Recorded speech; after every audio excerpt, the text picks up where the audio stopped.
Welcome to Das academy. Das একাডেমিতে সবাইকে স্বাগত। আশা করি তোমরা সবাই ভালো আছো এবং সুস্থ আছো। আজকে চলে আসলাম এসএসসি জিডি যে রান হচ্ছে, অর্থাৎ মেয়েদের কোথায় রান হবে বিএসএফ কল্যাণী বিএসএফ ক্যাম্পে, সেটা নিয়ে কিন্তু, অর্থাৎ কোন ট্র্যাকে রান হবে সেটা নিয়ে কিন্তু আজকে আলোচনা। দেখো, 9 তারিখ থেকে কিন্তু মেয়েদের কিন্তু রান শুরু হচ্ছে, অর্থাৎ 9, 10, 11, 12 4 দিন ধরে কিন্তু মেয়েদের রান হবে কল্যাণী বিএসএফ ক্যাম্পে। দেখো, 5 নম্বর ব্যাটালিয়ন ক্যাম্পে কিন্তু তোমাদের এখনো পর্যন্ত যেটুকু জানা যাচ্ছে যে 5 নম্বর ব্যাটালিয়ন ক্যাম্পে কিন্তু তোমাদের ডাকা হয়েছে। কিন্তু 5 নম্বর ব্যাটালিয়ন ক্যাম্পে যে ডাকা হয়েছে সেখানে ট্র্যাকটা কি হবে এটা নিয়ে আজকের আলোচনা। কিভাবে কি কোথায় রান হতে পারে এইটা নিয়ে কিন্তু আজকে আমি তোমাদের কাছে বলবো, কারণ অনেক মেয়েরা কিন্তু কমেন্ট করেছিল যে মেয়েদের নিয়ে কিছু বলুন।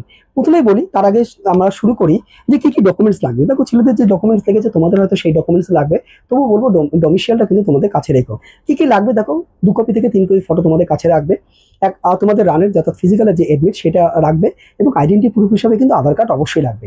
এবং দ্বিতীয় নম্বর হচ্ছে, মেয়েদের কি ঘড়ি পরে রান করতে দেবে? অবশ্যই মেয়েদের ঘড়ি পরে রান করতে দেবে, এটা তোমরা নিশ্চিন্তে থাকো। কারণ ছেলেদের কিন্তু এখন ছাড়া হচ্ছে সমস্ত ক্যাম্পে, অর্থাৎ দুর্গাপুর দিয়ে শুরু করে কল্যাণী ক্যাম্পে কিন্তু, তাহলে তোমাদেরও কিন্তু ঘড়ি পরে অ্যালাউ করবে, এটুকু তোমরা শিওর থাকো।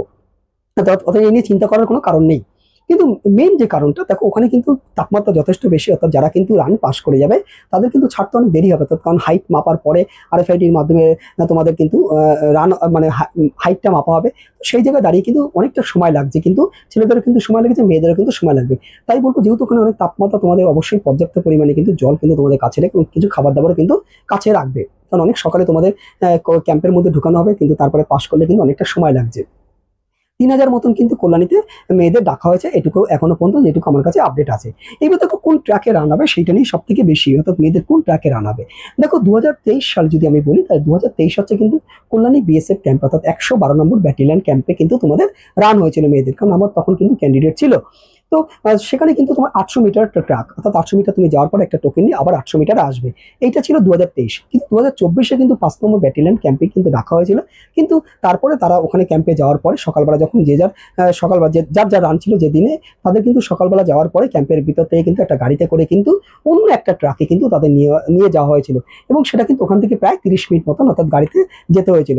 কিন্তু সেই ট্রাকটা কিন্তু ছিল একটা রাস্তায় ছিল কিন্তু, এবং অবশ্যই সেটা কিন্তু একটা রাস্তা, এবং ট্রাকটা যথেষ্ট ভালো। সেটা কিন্তু 1600 মিটার ট্রাক ছিল, অর্থাৎ একদম পুরো টানা 1600 মিটার। কিন্তু 5 নম্বর ব্যাটালিয়নে যেহেতু এবার ডাকা হয়েছে, ওখানে কিন্তু 714 মিটার ট্র্যাক, এবং সেটাকে কি করে 400 মিটার ট্র্যাক বানাবে, তাহলে 4 পাক দৌড়াতে হবে, সেটা কিভাবে সম্ভব সেটাও আমি বুঝতে পারছি না। বা ওটাকে 800 মিটার করে 800 মিটার যাওয়া 800 মিটার আসা, এটাও কিন্তু কিভাবে করবে এটাও বোঝা যাচ্ছে না। বাট টানা 1600 মিটার এটাও কিভাবে করবে এটা কিন্তু এখনো কিন্তু বোঝা যাচ্ছে না। তো সেই জায়গায় দাঁড়িয়ে বলবো, 5 নম্বর ব্যাটালিয়ন ক্যাম্পে কিন্তু না হওয়ার চান্সটা অনেক বেশি। হয়তো 2024 সালের মতনই করবে, 5 নম্বর ব্যাটালিয়ন ক্যাম্পে ঢোকানোর পরে তারপর তোমাদের আবার ওই 1600 মিটার ট্র্যাকে কিন্তু নিয়ে যাওয়া হবে। তোমরা জানো যে 1600 মিটার মেয়েদের রান 8.5 মিনিট সময়। তো সেই জায়গায় দাঁড়িয়ে আমি বলবো যে যারা রান প্র্যাকটিস করছো বাড়িতে, তাদের অবশ্যই বলবো যে তোমরা যারা যারা যে ট্র্যাকে রান করো না কেন, কেউ 250, কেউ 400 মিটার ট্র্যাক করছো, আমি বলবো একবার 800 মিটার যাও এবং 800 মিটার আসো। এটা একবার করো বাড়িতে বসে প্র্যাকটিস, এবং 1600 মিটার টানাও কিন্তু তোমরা কিন্তু একবার কিন্তু প্র্যাকটিস করো। কারণ তোমাদের 1600 মিটার অথবা 800 মিটার এটা কিন্তু তোমাদের কিন্তু হতে পারে, কিন্তু অর্থাৎ 800 মিটার করে হতে পারে, 800 মিটার করে যাওয়া এবং আসা, এবং বা টানা 1600 মিটার, যেটা 2024 সালে হয়েছে। তো এইটাই মোটামুটি কিন্তু তোমরা ধরে নিয়ে এগোতে পারো। বা যদি 5 নম্বর ব্যাটালিয়ন ক্যাম্পে করে তাহলে কিভাবে করবে সেটা কিন্তু আমরা এখন কেউই ক্লিয়ার না। যদি আমাদের কাছে কোনো রকম আপডেট থাকে তাহলে তোমাদের কাছে অবশ্যই নিয়ে চলে আসবো। অর্থাৎ এরপরে যদি কোনো আপডেট পাই আমি তোমাদের কাছে নিয়ে আসবো। অর্থাৎ যদি ভিডিওটা ভালো লাগে তাহলে তোমরা অবশ্যই চ্যানেলটা একটুখানি তোমাদের শেয়ার করে দিও, লাইক করো। আর যারা নতুন আছে তাদের বলবো তোমরা অবশ্যই আমাদের সাথে থাকো, অর্থাৎ সাবস্ক্রাইব করে নিও। আমার কাছে নতুন কোনো আপডেট থাকলে আমি তোমাদের কাছে অবশ্যই সেটা শেয়ার করব যখন যা আপডেট পাবো। অর্থাৎ যদি কোনো আপডেট রান করার আগে যদি কোনো আপডেট পেয়ে যাই তাহলে সেটা তোমাদের কাছে আমি কিন্তু শেয়ার করবো। যাক, মোটামুটি তোমরা সবাই সুস্থ থেকো এবং ভালো থেকো। নেক্সট ভিডিওতে আবার তোমাদের নতুন কোনো আপডেট নিয়ে আসবো।